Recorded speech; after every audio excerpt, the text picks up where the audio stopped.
city of Denver, the state of Colorado, you guys have been fucking amazing for the last 10 years.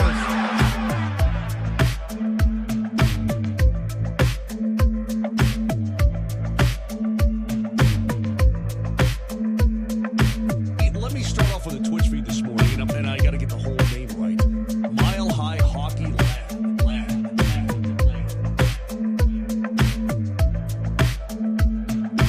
The city of Denver, the state of Colorado, you guys have been fucking amazing for the last 10 years.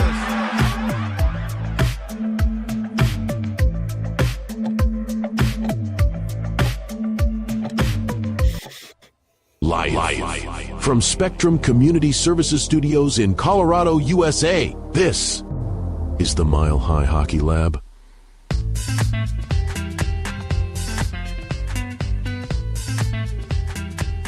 Whoa!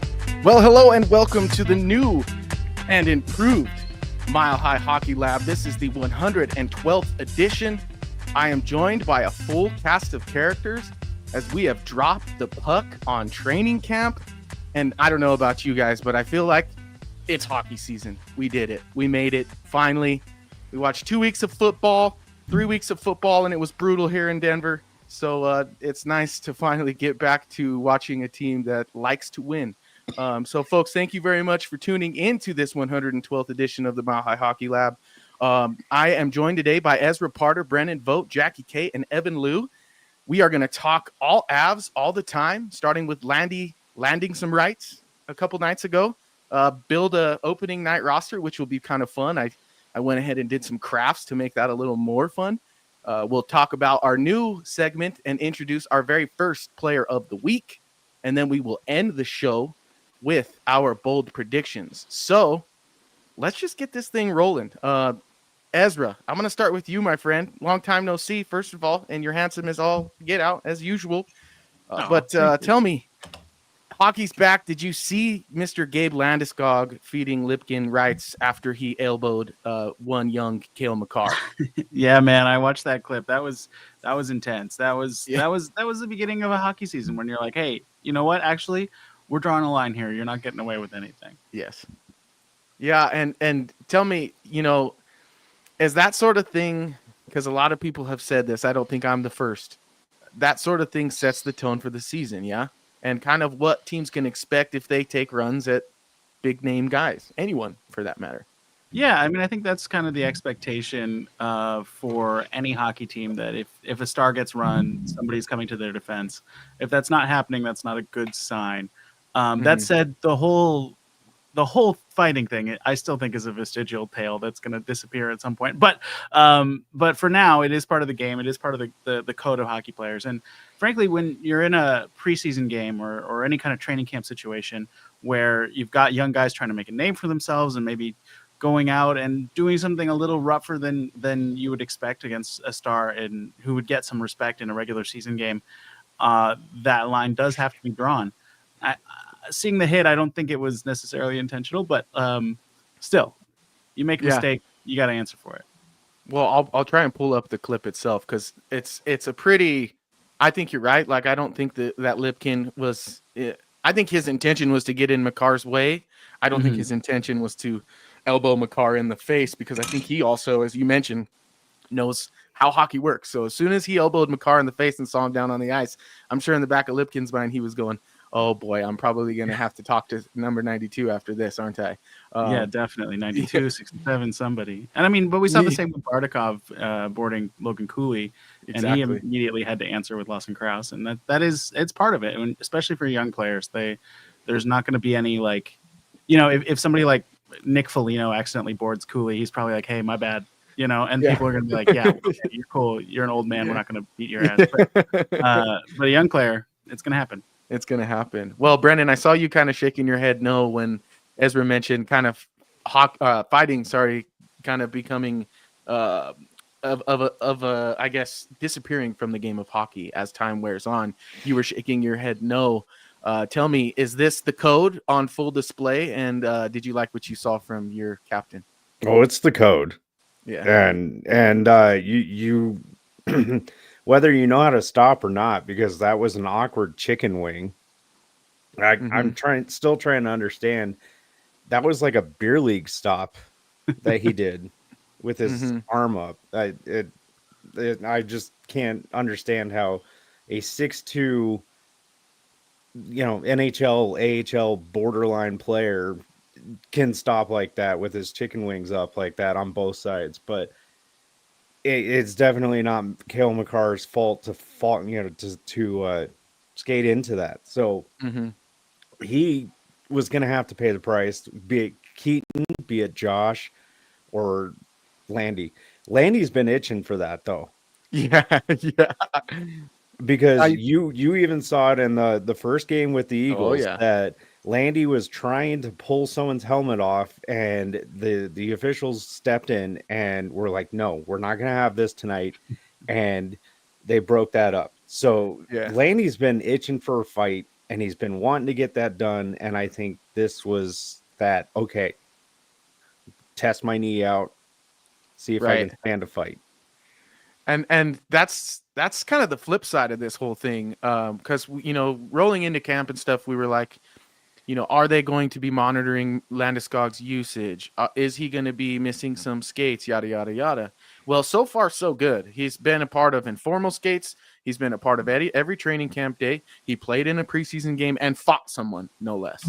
So I think it's safe to say that Landy is feeling just fine, which is great news for the Colorado Avalanche. Evan, how important is it for Landeskog to bring that element of you do that, I'm coming for you, but also kind of like just his presence in general as sort of a grittier part of this team, and someone who's willing to stick his nose in there. I think of Kadri, I think of Comfer, and I think of Cogliano, to give or take some guys, especially from that 2022 year. Is this as good as it's been since then with Landeskog returning to the lineup? Oh, definitely. I think, it's been a question mark for 3 years, right? It was answered in April, which was great. And then it turned into, is he going to be available question. And it turned more into how is he going to be utilized? Sure. What's it looking like, for the upcoming year? And there hasn't been any concern. So I think that's really good. And that answers a lot of questions and gives the Avs a little bit more certainty than they had before. On the flip side of that too, you look on the opposite wing or above him in the lineup card, wherever he may be, the same can be said too about Nichushkin. True. I'll kind of deviate the path here a little bit, but I think the two are kind of intertwined. They've always kind of had question marks around them, wondering what's going to happen with them. Like how is it going to look, right? Both of them primed and ready to go to start the year. And I think that's something that is really going to help the Avs early on, at least. It gives them a more solidified idea of how they want to run a certain play on the power play, or how they want to build a lineup, certain things, balancing the play between lines, or you want to move people up and down or however. So, and of course you have the leadership of Landeskog to bring that all together and tie it back up. So It's really good. It's really great. Really looking forward to that and kind of seeing how it all kind of develops this year. So, yeah.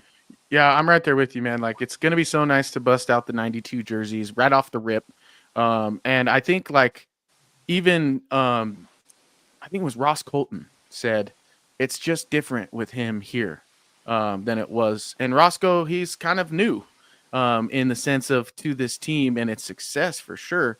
So even from a guy like that, it's interesting to hear him, sound off to that tune. I'm interested in kind of because I know, and Jackie, you're next, so I'm sure you'll rebuttal this, but I do think that there's more of the sticking up for your teammates kind of thing in the game of hockey, in the NHL in particular, than people care to acknowledge right now. I agree that the old school goon is gone. But I do think that there's still a balance and an unspoken set of rules, and that there does need to be someone like Landeskog on your roster to keep those rules in place and enforce them. Where are you at on what you saw from Landy, and how are you feeling about his return to the team? Well, I'll say I'm not analyzing anything that I saw because there was no broadcast. So I'm not analyzing people's clips. So I'll just put it out there. Until someone wants to put something on my actual television, that's they fair. get no analysis. As far as his return, I mean, I saw him on the ice during camp, so I can speak to that. I mean, yes, of course it's going to be important to have their leader. We know he's a big personality. He sets the tone and all that. Definitely don't disagree with that. But as far as like that translating to an attitude on ice, I just think it has to go way deeper than that. Like if you're a team that says we play physical and we don't give an F, that's more than just like one or two little things. Like the Avs have gotten pretty soft in general. And so you say, yeah, okay, Landy's back. That's one. If you think you have Middleton or maybe Steinberg on a team at some point, if they ever get to play, maybe that's another guy. But I think what you're really looking for is you don't have like one or two guys that are set to do that. If you really want to have an attitude and a presence and an identity of being that team, it has to go top to bottom. And it has to be all the time. And it has to be in the way you play. It has to be constant. And I just don't think the Avs are that team. I mean, I am all for sticking up for teammates. I don't like the goon side of it. I just think it's fake. I think because it's fake. To me, it's just fake. It appeases. It's doing something to do something. And I never take. I'm never mad at the reactionary things, the true emotion, the true reactions. But a lot of this stuff is for show and to do it. Like that Middleton fight at the beginning of the game. I mean, that's lame. I'm sorry. That's not what we're talking about. Mm-hmm. And it's like they might need him. So you're not here for the sideshow. Like, if you're here to play hockey, then play hockey. And so that's why I think there's two different things that we're talking about. And if they want to move into more of that physical identity, I'm not against that. But you really have to build towards that and being that team. And I don't think they are right now. I agree with that. I would disagree with the. I would say that maybe they're not right now. I could see that, but go ahead, Brandon. What's up? Well, I was actually looking something up for an article that I was going to write, and Landeskog had 4 fights the year that they won the Stanley Cup. It's the most he's fought in any year. Yeah. So he has to be physical. Everyone has to be physical. And it's the most fights he's had other than 16-17. So everyone has to tell him to stop fighting in 16 and 17. I think they did actually tell him to stop fighting because every other year after that he had 1, and then there was only 1 year that he had 3. So he calmed down, but the year that they won, they had 4. Right. So, and then sometimes fights aren't real fights. Like the extended hug is lame. I'm sorry. It is. The extended what? The extended hug is lame. I'm sorry. So a lot of these things are. I love the extended hug. What's a real, like I said, if it's a real fight, it's meaningful. It has a purpose. It's an actual fight. It's not just lameness. And, we can't, that's not separated in the numbers. Like truly some fights are not even fights. Like they just call it that to put the guys in the box. Like there's just such a range. Yeah, I would agree with you. Like I think some people fight to like the days of fighting to get on the team. Well, I guess Matt Rempe might beg to differ, but I think that's gone. And here's the other thing. It's like when Middleton did it, I'm like, Middleton, you don't need to fight to get onto the dude. You're on the team. And here's the other thing. Look at Max Curran. So he's not that guy. Yeah. He fights in the rookie showcase. Is that to get in someone's attention? I don't blame him. He injured himself. And then he's injured, doesn't get to go to training camp, and now he's already been cut. So what message did you really send? Yes, exactly. Well, and the thing is, it's like Middleton, he's a bubble player. He's improved a lot based on what I've watched at training camp, but he's still a bubble player. And I think that's the thing. His fighting is what sets him apart. He's the one who is willing to drop it more often. In 30 or 40 games in the AHL, he had 7 fights last year. And then, I looked it up too because I was like, hey, how many did Keaton Middleton had? And I think he had 4 last year in the NHL in 40 games. Well, it was funny because for a while that was McDermott, and I was like, McDermott don't fight. Well, McDermott fights, just not well. Yeah, not successfully. Right. Yeah. Well, I'm glad you're talking about bubble players, Brennan, because what I want to do next is beautiful segue. Is I want to build an opening night roster, and I teased it a little bit in the intro, but I built a coaches board, and I'm going to put that up on the stage now here so you can see. I'm praying to God that this thing decides it wants to focus on the board itself, but I'm going to put this thing in its own ISO so we can see just it. Maybe. There we go. Except not me, guy. So just going to keep removing you guys until it pops everyone gets their own feature. Woo! There we go. There we go. Oh my God. I need new contacts. No, you don't. It's not focusing. It's stupid. Okay, there we go. So I kind of put some guys up in there already that I feel like are pretty much shoo-in for that position. Landeskog at second left wing, Kiviranta at third, Drury we've been told he's the 3C to start, so I'm going off of that as gospel. And we got McKinnon obviously as the center to start things, and Netchus up on the top line on the right wing. So here's where the conversation starts, and I think it's an interesting one, which is the top line and whether or not it should be Lehkonen or Nichushkin.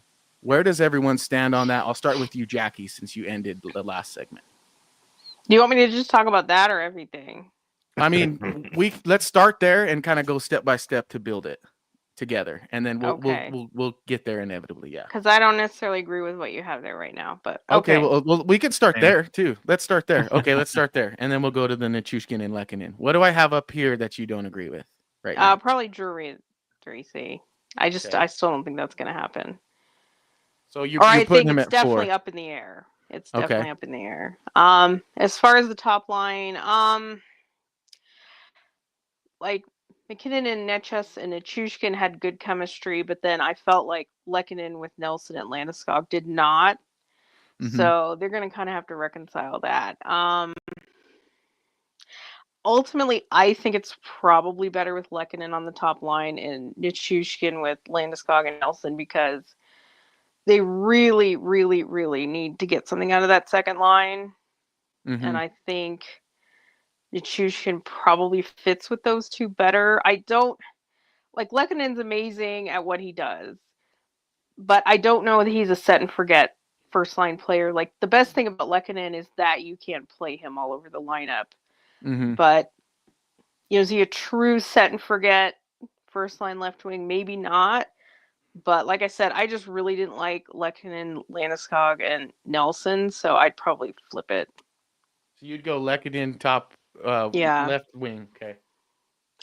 All right. And I don't think that anybody's proved, like Olofsson or anybody's proven enough to get in that top 6 yet. Does anyone disagree with enough. That? Well, I mean, I like it a lot. I like Lehkonen there a lot, but I do think one of the keys to this season is going to be getting Nichushkin back to the performer that he was a couple years ago. And I wonder if starting him on the top line and giving him that opportunity is the way to do that. So for me, I do want to see what Nichushkin looks like with Netchus and McKinnon. Okay. I would want to give it an extended run, because you already know sticking Lehkonen there works. So that's me, but I'm happy either way. Kiwi needs to move down too. I totally agree with that. That Drury at 3C seems like it is happening, but Kiwi, I'd say he's borderline NHLer at this point. And Colton goes. The way they've been playing him, I think he goes 3C. So you got personally Colton here. Can't hear you, dude. You can't hear me right now? Well, you lean away from the mic. Now you can. Now it's fine. Okay, so let me ask you this: what about Olofsson? Because I put Olofsson on the fourth line in my tweet and everyone freaked out and said, "Well, they didn't He's bring a him third in to play the liner. fourth He's line." been dressing as a third liner during practice. I mean, I'd say what they're Yeah. paying him doesn't keep him off the fourth line, but his skill set and effectiveness, does he probably have to play on the third line at least? Probably. Am I incorrect in saying that the third line that they've been using is Colton, Drury, Olofsson? Yes. No, you're not incorrect. That's Yeah. been. But the funny thing is they did this last year, and they're doing the first games that we've seen so far. Like in camp, the lines are kind of what we would expect, and then they play the games, and they're insane. And so it's like, how does preseason this game. help anybody? Yeah. How does this help anybody? And this was how it was too. And I will, say to Middlestad's credit, like, it didn't help him because he was randomly with everybody, and I don't think that helped him either. So, like, we see things in camp, and it's like, okay, yeah, we're getting there. And then in the games, they're like not even close. So while you're correct about the camp that they've been together, I mean, we'll see in these games. Yeah, okay. This first set of games, the two games with the NHLers all split because they had to get a minimum number of pro contracts onto each team, right? It was more of a split squad, because then you have to use like 50 people. Eight vets per game, so you had to have 16 vets per game, and that's part of the reason why Makar ended up playing. Which is also and that funny. Almost was a disaster. The vets never play that early, or at least not as much, and so it's funny to see them basically all play on one day. So then, who do you guys actually have playing third left wing? If you think Kiviranta is on the fourth wing, well, I do think that's where Colton goes and Drury plays 3C, but we'll see. I would have Parker Kelly up at 3 or second or a third, and Colton going 3C. I'm not gonna lie. I was sitting here quietly just watching all of this, and I was like, I feel like I'm missing somebody. And sure enough, Parker Kelly was the one that was missing. There he is. Kelly does. I don't think he's going to be I don't think he's going to be center. I think he's more effective. Here's my thinking is, like, they're trying these things. They have Drury at 3C for a lot of these practices. They have Bardakov at 4C a lot of these practices. But when the puck drops on the season, don't you think that the inclination is to use veterans at center? Because Bednar and the organization as a whole really is very concerned about center depth. And I just think at the end of the day, you're not going to have the guy that's had maybe 6 practices in North America play center, even if it's fourth line. Well, I mean, I hear what Bednar's saying. He likes Kelly and Colton at the wing to forecheck. But at the end of the day, who's at center is more important. Yeah, we saw the result of a, quote unquote rookie at center with Newhook, and he ended up working out better on wing. But So I also got the Pristupov and the Bradley. I think I meant to do another one too. I'm sorry to say, but the way they've been performing, that and the way the lines have been written at practice, they're going to Loveland. So these guys, I'm gonna have to find 2 new ones later on in life, is what you're telling me. I'm gonna have to go back. I think Ivan's gonna be more likely than. I got Ivan over here. Yeah. So you got I guess my no, I don't have him, so I'll have to make him one. My question is, need it, but yeah, I was playing the dance of like, do I really need to make this one? But I have Ivan here, but we've heard so much about Bardakov. Like, is Bardakov in the lineup one way or another, whether it's at center or wing on the fourth line, or do we think Ivan or Pristupov have a better chance if they do decide to go Kelly at center? I think Bardakov he's the one with the promises. He's the one that they've played on that line so far. He's the one they want in that position. So I just don't see them changing their mind. Like, he's done enough. I mean, we'll say I even named him my player of the week. So he's done enough. Well, and Evan Rawley even said that he played more than 2 minutes a game on the penalty kill in the KHL. So he holds that as an advantage over, the other three. I don't. The vibe I'm getting is they don't care about Ivan anymore. Like, I don't even think he's an option. I mean, they might call these guys up and do the same shuffle like they did last year, sure. But as far as actually intend to put somebody in the lineup and take them seriously and keep in with the thought that they could keep them there, no. I think the one guy you're missing, which we'll talk about, is Brindley. He's probably the true wild card. He was the one that I was literally talking about when I said I thought about doing another forward, which you should have. If anybody's a wild card, it's him.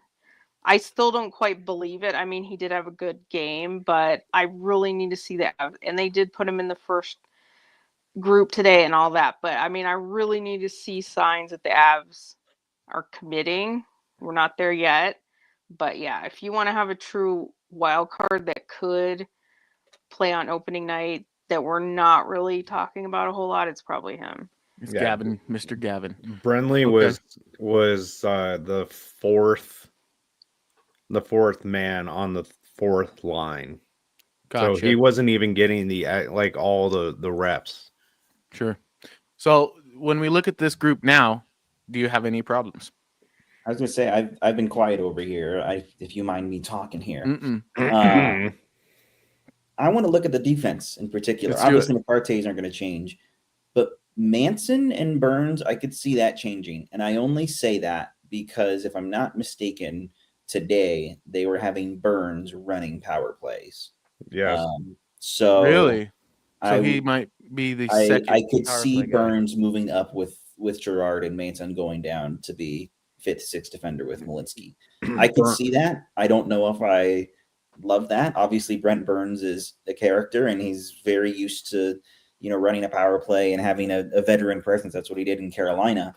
But I also was under the impression that they brought Burns in because he didn't need to run the power play, because he could just be, a helping hand to a Malinsky or to a Girard, and that they would leave the power play to, a Makar and a Girard, maybe Taves as well.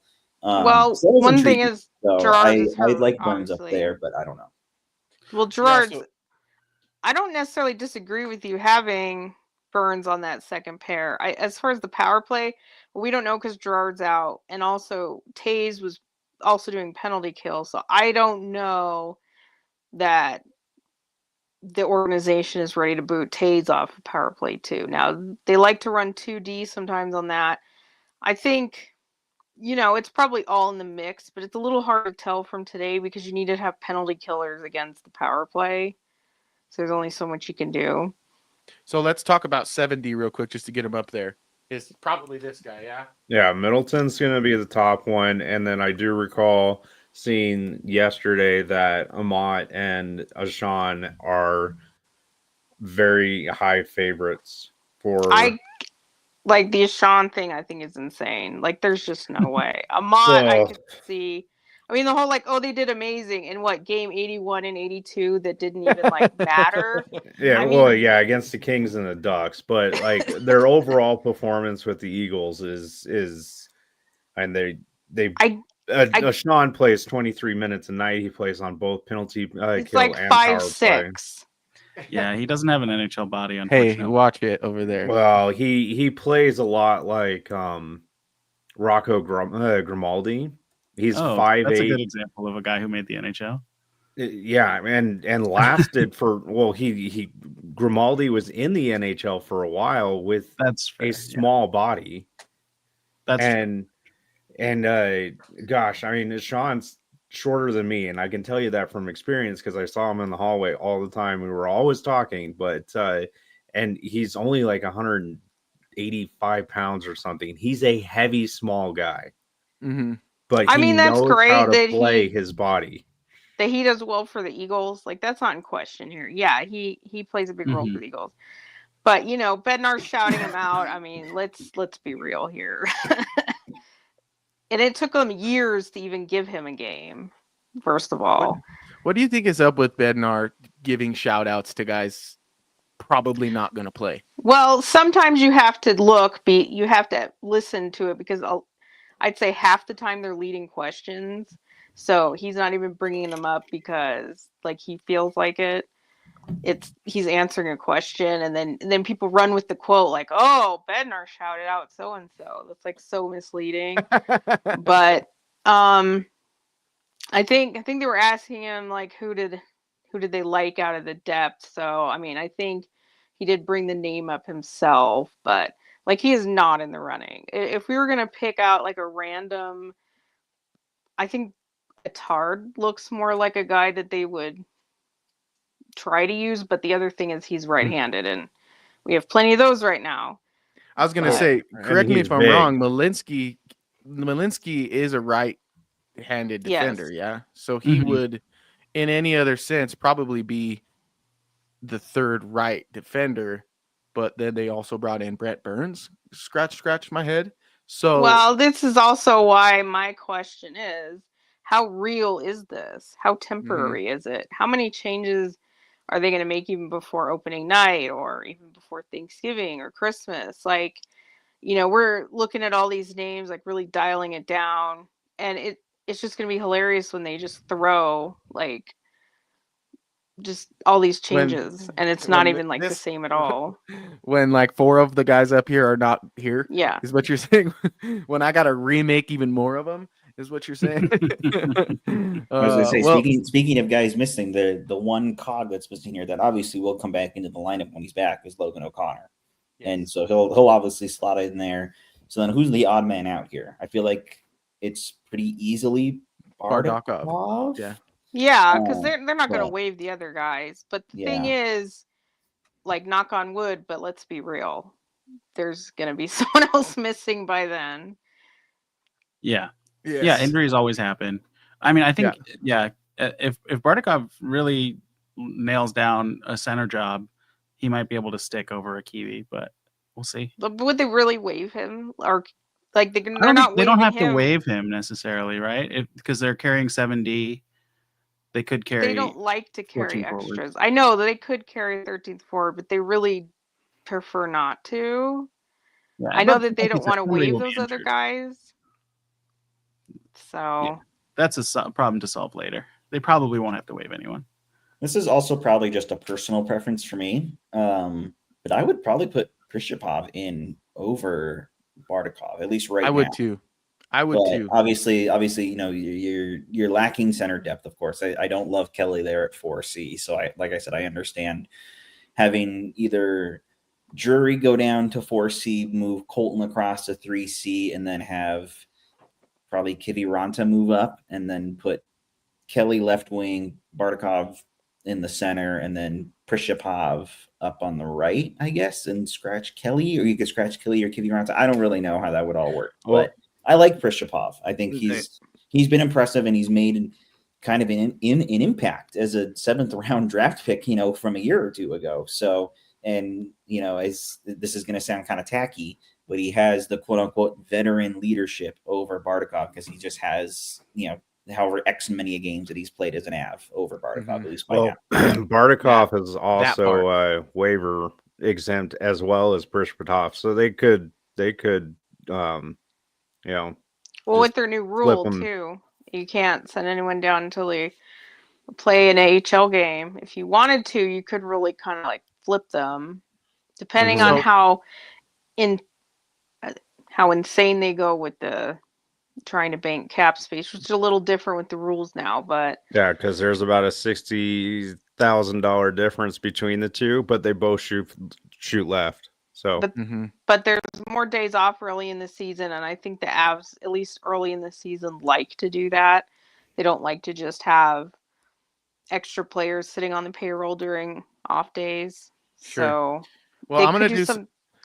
I was gonna say I agree with Evan. I liked Prishapov. I don't think he got a lot of commentary on the interwebs, but like to me, I just thought he was working his ass off. Like he just like disrupting like every single play, just like going after the puck, hounding on the back check, forecheck, like, isn't that what you want? It would just be sad just to see them be like, oh, well, whatever. He's too young. Just send him to the AHL and rot away and forget about it. Yeah. Yeah, I mean, that's encouraging. I haven't been able to watch games or and I'm not in town to see training camp, so I can't form my own opinion from watching. But from what I was reading, and listening to, it sounds like the takes I've gotten on him have been really effective defensively, really great positionally, good talker, good communicator. But the play just kind of dies on his stick, so maybe he needs more time in the AHL to develop the offensive side. Which I know the AHL is a mixed bag, but does that read as true to you who've been able to see him? I feel like the second day, I didn't see the third day, but the second day, I thought he was bringing the offense more. He scored a goal so nice. One of the coaches went over and like tapped him on the head. Oh, sick. Like, patted him on the head. So, like, I feel like some of that was, you can't really tell. They're just such limited. But in general, yes, that's probably what they would say the concern is. But I don't know that he's shown that he's behind all the other options offensively to this point. Well, that's kind of what I was going to talk about next, and I'm probably going to piss some people off with this. But what I want to do now is I want to show you the lineup that I think is actually a contender. And it's going to be annoying, but here we go.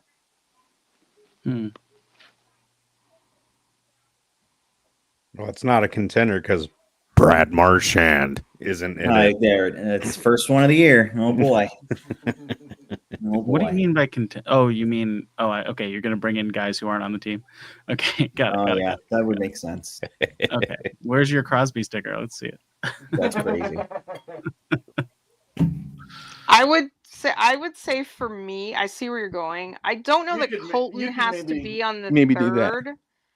Yeah. But what I will say is Lehkonen and Landeskog on the third makes you a contender. Yes. So this is where I was going to go. Yeah. Oh, they would never put Lehkonen on the third, in my opinion, but that's just me. Well, if you have that kind of depth where, I mean, I'm not saying it's a demotion that they're third liners, but when you have that kind of depth, then we're starting to get somewhere. No. Olsen, put him back. Jackie just said my word out loud. I will say the argument for Olofsson on the top line is they're going to be playing offense, not defense. So he won't have to worry about the defensive zone as much. But I mean, Adrian's talking about like ideal kind of here. Like kind of real, true. The depth that Bednar's talking about when he says deepest team we've been since 2022. Yeah. This is what it really looks like to me. You're missing at least one quality winger and two true bottom six NHL. And you could probably do that to the defense too. Yeah. I do think this is a little bit unfair to Parker Kelly and Logan O'Connor, who really are excellent fourth line players. Well, I would put O'Connor there instead of O'Connor. I agree that O'Connor has earned it. Parker Kelly, absolutely not. Parker Kelly is a very good fourth line winger. He's the same as like Darren Helm had more like he had more of the like veteran savvy, obviously, but like he's the same player as Cogliano and Helm. He just I think he's as like a winger, not as a center, as a winger. So if I'm being super nice, if I'm being really nice, this is what it looks like.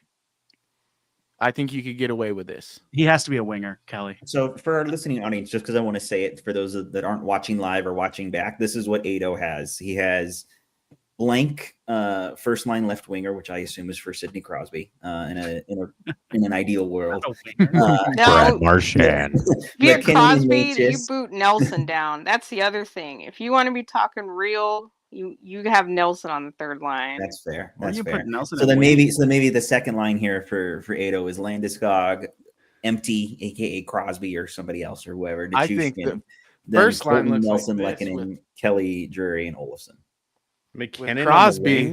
He is not. No, McKinnon has not played wing. No, I really think Crosby as 2C. I want Crosby and McKinnon. You want him as together, center. Though. You can't it'll happen, but I mean, if Crosby's 2C, then you're getting somewhere. Yeah, the point is that, and just so you guys know, I had no intentions of bringing Crosby into this conversation. That was all you guys. Or just guys did whatever. that. I just said, Yeah, bro, right. No, I really didn't. I swear to God, I didn't. Otherwise, I would have made one. It would have been. I should have made one. I'm shocked that you awesome. didn't. and snuck it in there. But I guess the point I'm trying to make is that I still think, and I don't think there's anything wrong with saying this. I get attacked all the time, but I don't think what you're hearing from Bednar in terms of them being deep and the true situation, I don't think that those are the same. And I get it because in our chat, I think it was Casey maybe who said, that's PR talk, that's training, media training coming through. But also, like, you're sending messages to your own team when you do stuff like that. And I think, like, I get how a coach buys into the guys he has. I really hope that Sakic and McFarland aren't looking at this lineup and going, all right, that's good. Call it a day. Because I don't think it's as deep. Like, let me show you, for example. So say, knock on wood. This guy has a part of his season go away like we've seen before. Now you got to bump Listeners, he Lehkonen. took Machushkin off the board. Yes, for listeners, go watch. You just I mean, I totally get where, and that's one of my arguments too. Is like, if you can look at what they have on paper right now and talk yourselves into like it's okay, and Drury has more to give, and this and that. But if they even have one or two more guys missing, and I know other teams miss guys, and it hurts everybody. But for the Avs, they would be in serious trouble. I mean, you're already counting on AHLers and replacement level players on day one in pretty much a perfect lineup. If you even have one top six guy go down, not even McKinnon, just one of the top six, you're in big trouble. Then you have you're about one injury away from Kiviranta and Drury on the second line. And that's a problem. The wing depth, I'm not as worried about. Like, you move Colton up, you try Olofsson up, it can work out because you have McKinnon and Nelson to play solid top six center and great top six center, right? Number one center. But if either of those guys gets hurt, there's nothing. There's no hope for a decent center to come along and play top 6 minutes if those guys go down. So I think it would be crazy to say that this lineup that we're looking at right now is the one that they have at the end of the season. Yes. Sakic and McFarland have shown that they have no hesitation to try to improve the roster midseason. And frankly, the idea that like, oh, they're not done and they're going to make more changes, that's encouraging to me. That's wonderful. That you shouldn't be you should never be sitting back thinking your team is set for the season, because there's always ways to improve. And I'm excited to see what they end up finding in the middle of the season. But the problem is that last year that wasn't a path to success. That wasn't like a good thing. Yes, almost was. Like, I understand, like, I agree that you shouldn't just be like set and forget and stop trying to improve. But the idea is that you can't even flesh out a full realistic roster in the summer. And then you're just like, oh, we'll always find more. There's always the deadline. Like, so many teams are going to think they're in it. Your only buyers or ones selling to you are like San Jose and Chicago. Like, you just have the bottom of the barrel to look for. And then you got to get closer to the deadline where maybe some real players are available. Well, but going into last season, you wouldn't have thought Boston was going to be a seller. You might have thought New York, but but when did they sell? They sold in February. So we're talking about getting to February to get like some actual players. The other thing, so are we just talking about waiver claims? Are we talking about small trades? Are we talking about more Parsonen trades? I don't know if that's the path to actually improving the roster. Could look like you're doing something. But to making this team better, I don't really think that sets you up for success. I just feel like it's simple. It's okay, Evan. I'll let you get to your point too. I just feel like it's pretty simple. Like, we are, and I've been clamoring for this, and it might be their only choice. But if it's your only choice, I think you have to be reasonable and say, we're starting with Pristyapovs and Ivans and Bardakovs, if that's where we're starting, then we're not that deep actually, because those guys are probably AHLers. And then shouldn't that be those are the players that we end to? Aren't they doing it backwards? Because the point is to work them into a place where they can be counted on to contribute, which sets them up then the following year to be real players in the lineup. Exactly. But the Avs do it backwards. They play them in November and December, send them away, never see them again, and then go buy their real players who are temporary. That's been the story lately, for sure. And then you end up with nothing. So I'd rather see them start at a place of more realistic than get these guys ready so that they come up and they are the deadline depth. Like, I get you always have to buy a veteran to show that you care, but your internal options need to be your depth at some point. Agreed. And back up so I can tell everybody what it looks like, because I never, for once, not even for a second, thought about the people just listening. So as we sit today, we have it. As it looks right now, do you guys want me to move anything? Or get to Evan's point. Evan had something to say. Go ahead, I Evan. would probably just swap Lehkonen and Nichushkin, but Ada, you're going exactly where I was going to go, because I was going to say I think that this is a good look at your starting lineup right here for opening night. Is that it would be, for our listening audience it would be Lehkonen on the Lehkonen left wing first line, McKinnon first line center, Natchez first line right wing, Landeskog, Nelson, Nichushkin second line, Colton, Drury, Olsen third line, Kiviranta, Bardakov, Kelly fourth line, and then the defensive pairs Makar and Taves, Girard and Burns, and then Malinsky and Manson. I think, like I mentioned at the very beginning, I think Burns and Manson could probably flip-flop back and forth, but I think that's pretty much a good look at your starting lineup there. And then, of course, you have Wedgwood probably starting the season since Blackwood's injured at the moment, but that's not something to be too worried about for the long term, it sounds like. And then I would probably be Minor backing him up. But I think that's pretty much your lineup right there for opening night. And to be devil's advocate on the defensive group, in 2 or 3 months, I'd bet a large sum of money that one of these two guys misses games, right? One of these two guys misses games, and my prediction, for those who are listening, who are these two guys? These two guys, Brent Burns and Josh Manson. They're gonna. I'm just saying, he missed a game in like 13 seasons. Yeah, Burns is the Iron Man. Hasn't been 40 in 13 seasons either. I know. And Brent Burns hasn't played for the Colorado Avalanche. I would say he did play like 18 minutes on average last year for a team like Carolina who move too, as we've seen from Natchez's arrival. So that's a good sign. I just think we see more of Middleton than we're ready to. And that's that. But then don't they need a defenseman? Like, aren't we kind of at? Yeah. Mm-hmm. And didn't Kiwi play more on the right side than the left? Yeah. I try to. Yeah, I would flip those two too. Yeah, I was going to say Kelly, I think, played more left than right. So yeah. But that's just everything I'd say was fine other than those two. Well, but I definitely agree Manson's going to miss time. We know that. It's bound to knock happen. On wood. Well, even Anthony says, oh yeah, this team definitely needs to skip the regular season and just start to play in May. Injury/suspension fear is real. It is real because we've been brutalized by it for the past few years. But let's move on to our next segment, which is a new segment. I'm kind of wondering if we should name it something different. I just couldn't come up with something fun. Well, you should get a sponsor for it.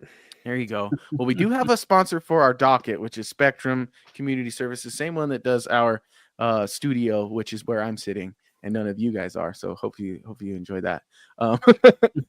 But that's cool. Let's move on to our next segment, which is going to be Player of the Week, something that we're going to start doing now that our weekly installment shows are out. And the way this works is I had all of us 5 contributors here on the show nominate someone as the Player of the Week. I immediately nominated Landeskog based on what we saw from the reaction to Cale Makar. We had some other nominations from you guys, and I do want to hear from you all first because Landeskog did win Player of the Week. But Ezra, talk about who you nominated. Yeah, I nominated Trent Miner. I haven't, like I said earlier, I haven't been able to watch much, but from everything I was reading and hearing, it sounds like he's really solidifying himself as an option at the NHL level, and as a strong starter for the AHL, which is exciting. It sounds like he had a great game against Utah. He gave up just one goal, which not having seen it, I can't speak to how great his saves were, how spectacular his movement was, but it's great to know that there is a third goalie that feels trustworthy, especially given that Blackwood is going to miss probably the first week or maybe 2 weeks of the season. So we're going to see him in an Avalanche uniform sooner than later this year, which, you never want that to happen, but I'm excited that he's been playing well ahead of that opportunity he's going to get. Which is a stinker because the Eagles start with 2 games against Calgary. And those are not easy games for the Eagles at all, ever. Doesn't matter how good Calgary is. I still think Miner will play those games. Yeah. I'm just saying it's from what I've seen on Kyle Keyser, I have not been very impressed. So, well, he's also on an AHL contract. He is on an AHL contract. He would be the starter if Trent Miner gets called up. Which that's a concern. Exactly. I agree with Ezra. I think Miner did well. I think he made 20 saves. I think he was in net when the Avs were giving up a lot of shots. I also liked how he's looked very, mature, poised. He's always been a very calm goalie. He's really worked his way into this opportunity. I'd be fine if he was the real backup behind Wedgwood. I just don't think the organization sees it that way, especially since they're so thin in goal. And Posh, he cannot play in the AHL. He needs to definitely get some ECHL experience. There's a guy missing, is what I'm saying. They're going to want Miner to start in the AHL because that's what he does best. He'd be fine holding the door in Colorado, but why take that away from the Eagles? So I think they're going to claim a goalie. Unless somehow Blackwood has a miracle. But I think they're going to claim a goalie. If they know Blackwood's just out for a game or two, then having Miner just with the team to be there for a little bit, it doesn't feel that terrible. But I hear you. Getting him the games in the AHL makes a lot of sense. Well, I'm curious. Go ahead, Jackie. Sorry. It's also about the depth. Sure, they could get by a week or two, but they're missing an entire person. So this is what they like. At the beginning of the year, all these goalies get waived. That's their time to shine, right? That's when they know they can pick one. And then they can kind of ride it out. Because, the Blackwood thing, it's more than just a tweak. I know he's progressing some, but this isn't just give it a little rest. There should be some real concern here. The whole it might just be a week. I don't know. My thing is, it's we don't always know that no news is good news with the Avalanche. Sometimes no news is really bad news, as we learned from the Landeskog experiment. We didn't hear anything about Gabe, and then it was maybe we'll see, and then he didn't come around for 3 years. So kind of. We have seen him on the ice, like I'm saying, but this is their time to get an extra goalie, and then. And then they can, they did it last year when they already had Annunen and they got another goalie. And so I just think they need one for that depth. And I guess then they can decide, if Blackwood's back and he's good and he's solid and he's not having a setback and everything. I just think, they need another because, like I said, they're literally missing somebody. Yeah. Well, that's a good nomination, though, Ezra. Trent Miner. But I do like what he's done. Yeah. Brandon, who was your nomination this week? Well, they're missing 2 because we've got the contract just sitting, getting burned with Nabokov. But but you can't make saves from Russia. So. Exactly. I said Tristan Nielsen. Tell us why. Based on what I was hearing Connor McGahey say, because like Jackie said, there was no visual to it. Sure. Nielsen sounded like he was all over the ice. He was playing well on the line. I believe he was on the line with Landeskog, so he had 2 goals. And my sources from Vancouver have told me that he is an extremely hard worker. He's usually the last one on the ice. and putting in extra hours. So if anyone's going to be hungry, I know he's on an AHL contract, but if anyone's going to be hungry to change that AHL contract into a two-way contract, I think it's going to be him. Okay. I like it. I like it a lot. Twice? I thought it was only once. What's that?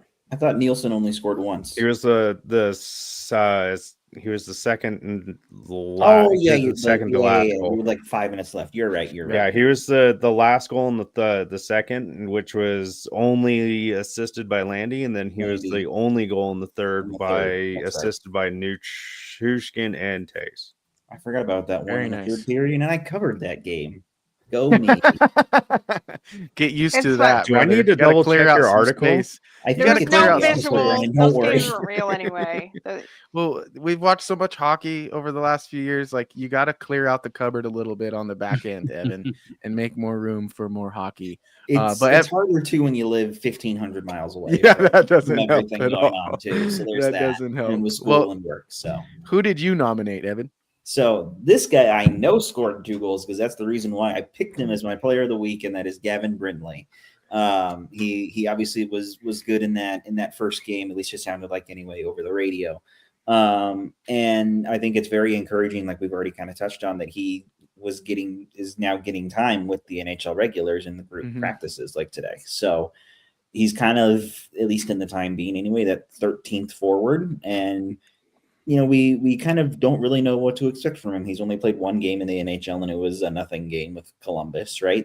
They acquired him over the summer, and no one really knows what to expect, I guess. He was good at Michigan, and there's certainly encouragement, that's for sure, especially from this first preseason game. I expect him to keep going through camp for at least for the next little while.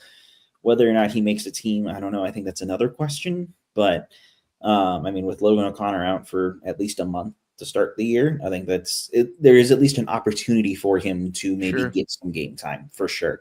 And that's encouraging. That if you want somebody to kind of build around that's not a goaltender, Brindley could be that. It's a long shot, but it's encouraging. He is the true wild card. He's somebody I'd like to see what I was explaining before. Like, I don't want to see October and November games. I want to see him in the second half of the year because they take him seriously, because he's real depth. He has talent. He has scoring talent.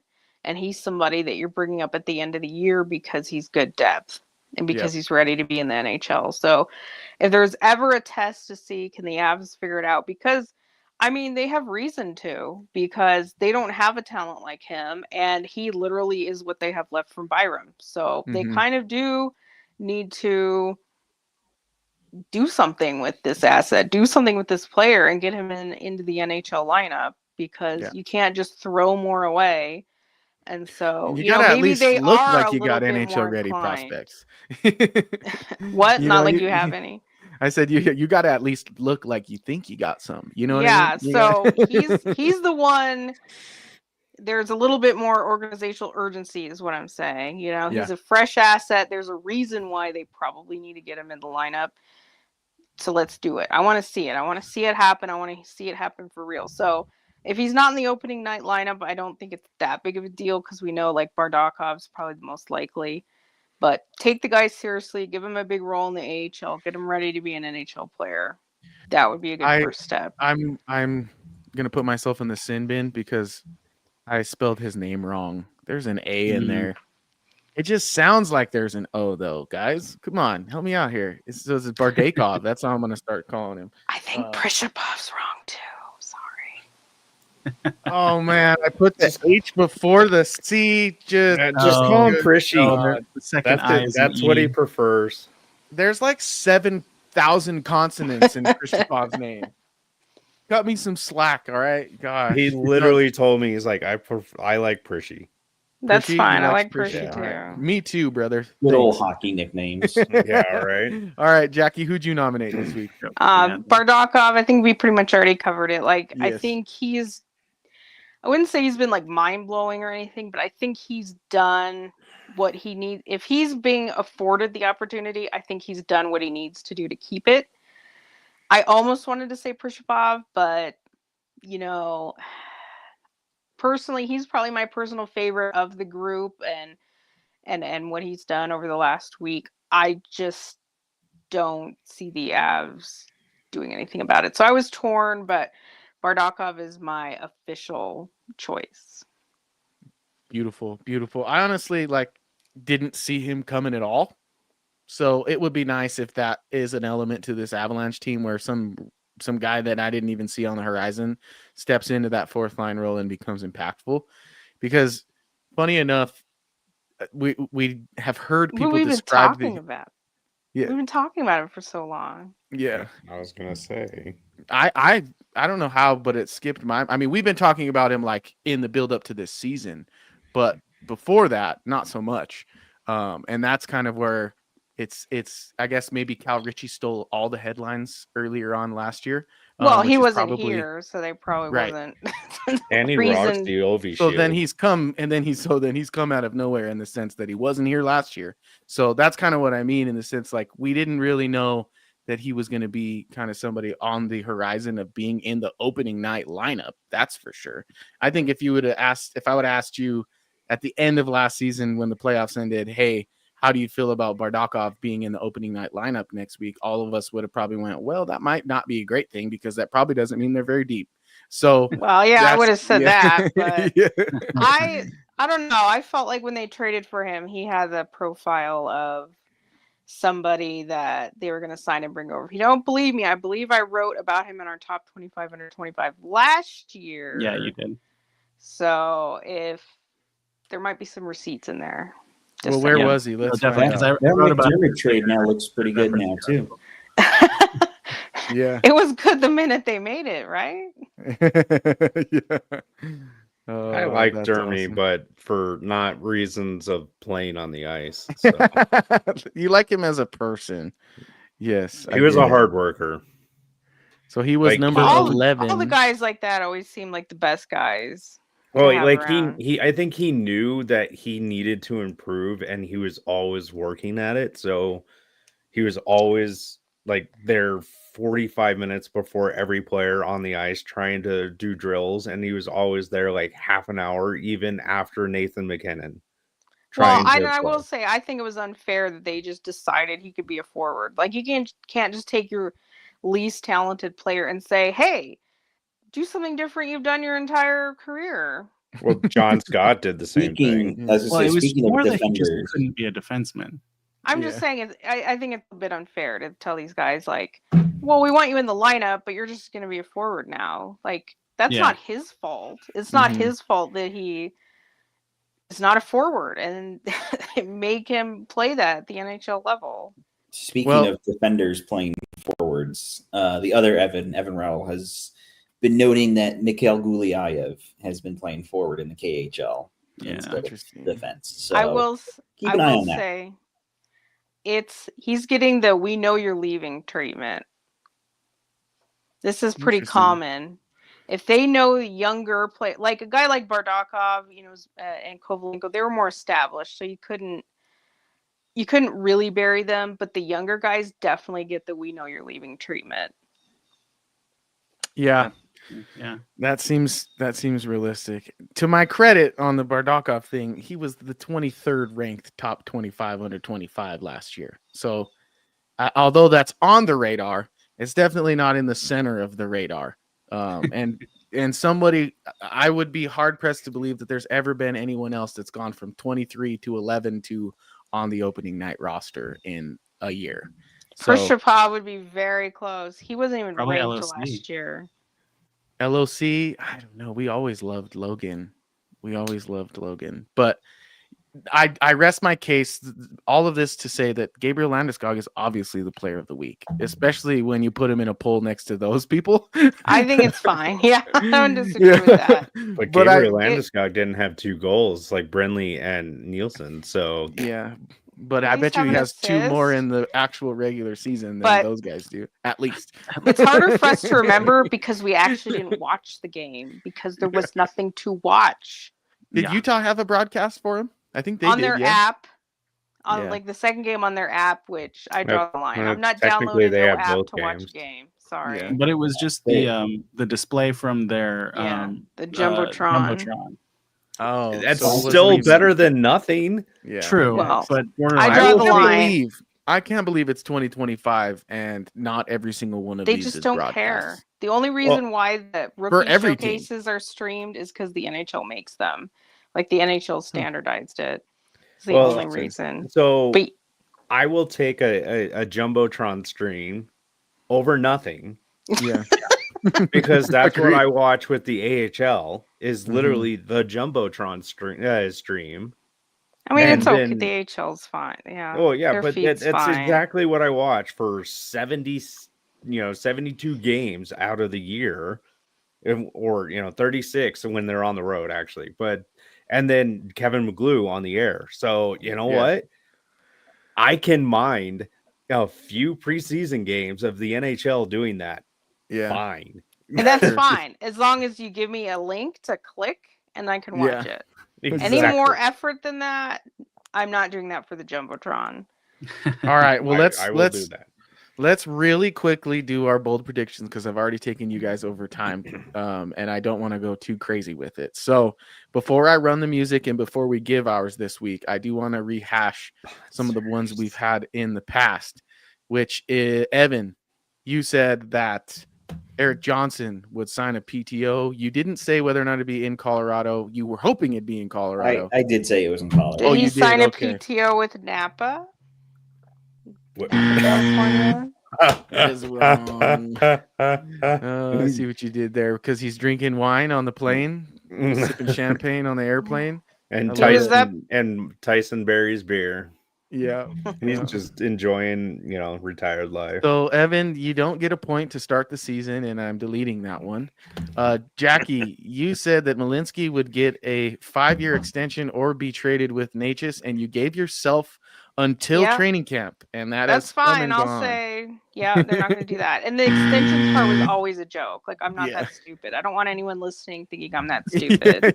I know he can't sign an extension. Yeah. Oh man, yeah. Don't even get me started on people wanting to think I'm stupid because it runs rampant online. Brennan, you had Steinberg making the opening night roster. We shall see. Jackie, you said Kiwi Ronto will play on McKinnon's wing. We shall see. Brandon, that's a year prediction, but yeah. Brandon, you also say LOC will be back November 11th. We shall see. Ezra, you said the Avs will bring in a former Shark on a PTO. And I don't think that has happened. They didn't bring anyone in. No, do we think that's weird? Was a surprise. We didn't really mention that. No PTOs. It was surprising, yeah. Oh, there's no space. And then Ezra, you had season-long Colton spends more games at center than wing. But continue on. There's always space for better players. Now the question is, could they get anyone better on PTO? Yeah, maybe not. Yeah. Well, I like that they actually are. That it indicates they're actually giving young players the opportunity. Yes. So that part of it's good. They have to follow through on that, obviously, into the season. The young guys this year are getting a chance to earn a spot, and in a way that they haven't in years past. And I think that is a good thing. Yeah, that's kind of what we've been clamoring for. Yeah, exactly, Jackie. Yeah, no, they if it's true, on it, it's encouraging. Yeah, exactly. Well, and as an AHL writer, it like brings me so much joy to see all these guys like getting an actual chance. These dudes that you've chatted with that are actually going to be on the show. Like I've literally spent time with these guys and seeing them actually getting a chance is just so cool. Very cool. Another pressing thing on the minds of Avalanche. Well, do we have new bold predictions? Well, I'm just going to give mine real quick and then we'll do our new ones. Yeah. So, okay. I have Marty Natchez signing a 5-year, $10.88 million contract. Hope you guys are ready for that. 0.88 specifically. For it. That sounds good to me. Exactly. And I did say that there would be another trade for a roster player before training camp, which I kind of think I know I'm wrong, but I guess I was keying on the fact that they were definitely going to add someone, and Olofsson was that person that they added, just not via trade. So that's where we stand today. No one got points. We're at 0-0-0-0 right now on the scoreboard. And I am going to run our sponsor, and then we will give our bold predictions for this week. It's a bold strategy, Cotton. Let's see if it pays off for him. Let's call that bold talk. All right, so Bold Predictions is a segment brought to you by Brews Ale House Brewing Company in Pueblo, Colorado. In this segment, we will make some predictions of the bold variety, and we will see if they come true next week. And if they do, we will earn a ding, and you will get your first point on the scoreboard. If you do not, you will earn an X, and you will remain at nil. I've decided that at the end of the season, whoever wins the Bold Prediction scoreboard will receive a very non-wearable jersey. Let's just put it that way. You're going to get it. You're going to put it in your house and you'll never wear it in public. So surprise, surprise when you do win. Count me out of the running already. What, are you giving away your old Matt Duchene jersey? Oh, no. No, it's going to be a box full of Rantanen jerseys. No, I'm just kidding. No, we'll figure out something fun to hand out to the winner when the time comes months from now. But let's go ladies first. Jackie, what do you got for me this week? I think they're going to make a waiver claim. Okay. So I guess like that's my bold prediction. Before next week. Okay. Yeah, I know that there still could be time after next week. I mean, between now and next week, I'll still put it on there. I'll still say I think goalie is most likely because it just fits kind of the criteria, but I wouldn't be shocked if they claimed a defenseman either. I think they're probably more comfortable with the forward group to start, but if somebody they really like at 2C falls through, maybe that makes them jump, but that's probably a lot less likely. But okay, you'll get a bonus point for goalie then. Yeah, I can't believe that they just haven't added anybody. Like it makes no sense. It is a little wild. It is a little wild. I'll agree with that. How about you, Brennan? What you got for me? I'm gonna do a season long if that's okay. Okay. You have one of those already, but let's do it. You get extra points what's the one already? Sort of already is LOC back on November 11th. Oh well, I'll add another one. Okay. Landy 20-goal season. Ooh. Oh, I think that's I mean, yeah. You better turn that to 25 if you want it to be bold. Well, okay, 30. Is it because 30-goal season. That would definitely. There you go. Now we're cooking with gasoline. I love it. I love it. Like, hey, I was just setting the expectation of, I was giving them a low bar because, this ain't called low bar prediction. I mean, let's make it Landy Rocket Richard. What are we doing? What?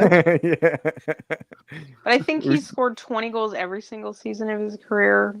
I think. Yeah, but he also hasn't come back from 3 years. Well, I know that part, but 10 goals for every year he was out. I dig it. But the thing is, do you really question that he's not going to play that much? Like, is that kind of why you'd be bold? Yeah. I'm just saying that. Yeah. Just saying that it's to say nothing at all. Yeah, I mean, I'd even say 25 is fair. 20 definitely seems don't want to like... put it out there fair. Just simply because I don't want to jinx it. Read between the lines, people. Read between the fair. All right, Evan, what do you got for me? I don't know when our next show will be next week, but I'll make it at least somewhat in that time frame that we get our first back-to-back, even though there will probably be a squid squad. That's not right. Split squad with Vegas. I think they played the 30th and then I think the 1st of October. Denver and then in Vegas. So I'm going to say they sweep that back-to-back, even though it probably won't be because they'll probably just have different teams. But I like those odds. Very nice. Okay. Ezra, what do you got for me? I'm just gonna go. Gavin Brindley's still with the big club at the time of our next recording. Okay, I like that. Gavin Brindley's still with the big squad. I like it. That would be saying something because they're gonna start trimming the fat, so to speak. I think it'll be one of the last cuts. I think he'll be around for a while. Yeah, that feels pretty attainable. I like that one. I dig it. All right, that just leaves myself. I will boldly predict that one Marty Natchez 10.8 has a preseason hat trick. I mean, he got 2/3 of the way there, so don't freaking laugh, Ezra, because that's the only bold prediction I ever make. How freaking dare you? It's time for hockey, folks. Ado's picking hat tricks. Normally I'm the one laughing. We need a Brindley hat trick. That would be incredible. Baby, we are predicting hat tricks, and it's me doing it. So it's hockey season, and you already got your Brad Marchand drop from Brennan today. Nice. And we didn't talk about Jean-Luc Foudy getting a PTO though, so that's surprising. Okay, I have a theory on why and why it was where it was. Oh, really? Yes. Interesting. Interesting. One, it was like the day before freaking training camp started. Mm-hmm. And two, Greg Cronin is the Iowa Wild AHL coach. So those were his best years in Colorado. Sure. So he probably crawled I'm not, you got to use your connections sometimes when it comes to PTOs, but he probably crawled to Greg Cronin and is just like, give me a chance, coach. I want to play two-way hockey. Yeah. But yeah. Well, I guess we'll see how it works out for one JLF, but I, for one, am glad that we're not having to put him on this lineup board, because then we'd be really in some trouble. But folks, you guys have been wonderful. Ezra, Brennan, Jackie, Evan, you guys have been great. Thank you for joining me today. It's nice to get the season started with a little bit of a new look, some new segments, but the same cast of characters in us. Folks, there's about 800 of you tuned in live. Thank you so much for listening. Those of you who are listening later on a podcast, I apologize for my handling of the build alignment lineup segment. I promise next week that I will be more vocal in describing what it is we're looking at on the screen. But hey, maybe this is your hint to just tune in and watch live, because we do every single one of these broadcasts live. You can contribute by adding your own comments, like Anthony Pacino usually does. And Vaguely Sober was here early and then left. He says, I'm still here, but no, you're not, brother. I don't know where you went, Sober, but we love you anyway. Do we post these videos to YouTube? They're actually broadcasted live on YouTube as well. Yeah. But can they watch them later? Yes, they're ready for playback. You can go there, go subscribe on YouTube. Head on over to the website, milehighhockey.com. We usually have some teasers on there as well. And of course, all of our written material.